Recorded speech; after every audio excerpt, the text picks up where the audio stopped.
بوډای ابا ونو چې د بچي بیمارو بچي بیمارونو دا به د سر ته ناست وای جړل به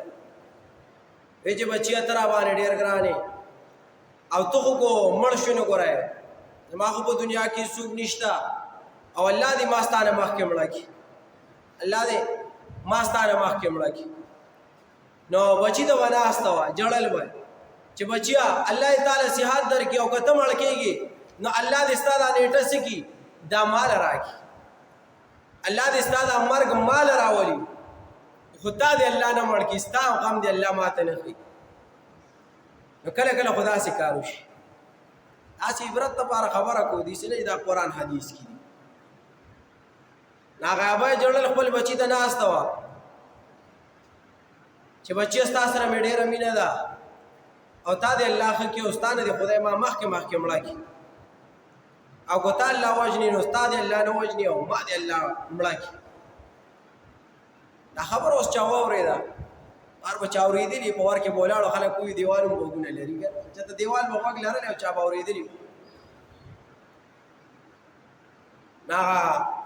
کس د شپې اوس راغی ور یې وډزه ور کولاو کې وي ابا یې ورته وي څوک دی وي زه ملک الموت یم اسراییل یم علیه الصلاة والسلام وي څه دپاره راغلی وي دغه نه وي تا چې بېګا کوم سوال کوه هغه سوال دې قبول شوی دی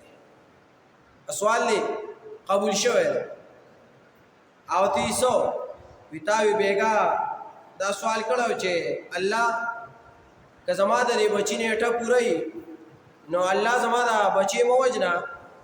او د ده په ځای باندې ما مړه کړه د په ځای باندې ما مړه کړه نو هغه سوال دې قبول شوی زه خو راغلی یم هغې نیټې مقررې پسې بچي دې ټیم پوره نو هغه په ځای اوس تا وژنه بس تا سوال قبول شو او ته یې ګوره ښه پویه سړی او پویه خلک یې روغ او رنځور ته پکې ګورئ روغ او رنځور ته پکې څه کوئ ګورئ نو کله کله دا روغ او رنځور پکې بیا داسې کار وشي چې د پیغمبر د ناموس او د پیغمبر د شان خبره راشي نو بیا وی روغ او رنځور ته پکې ګوره ته خو راغلی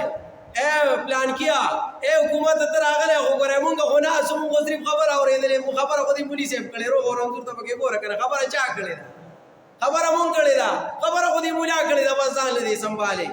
خبره چا کړې ده لکه خبره به چا کړي خبره به د ناموس رسالتي خبره به د نبي علیه الصلاة والسلام خبره به د الله د کتابي خبره به د نبي علیه الصلاة والسلام د سنتي نو بیا به ته څه چې روغ او رنځور ته پکې ګوره خبره خو ما نه ده کړې بس دا مولا بوله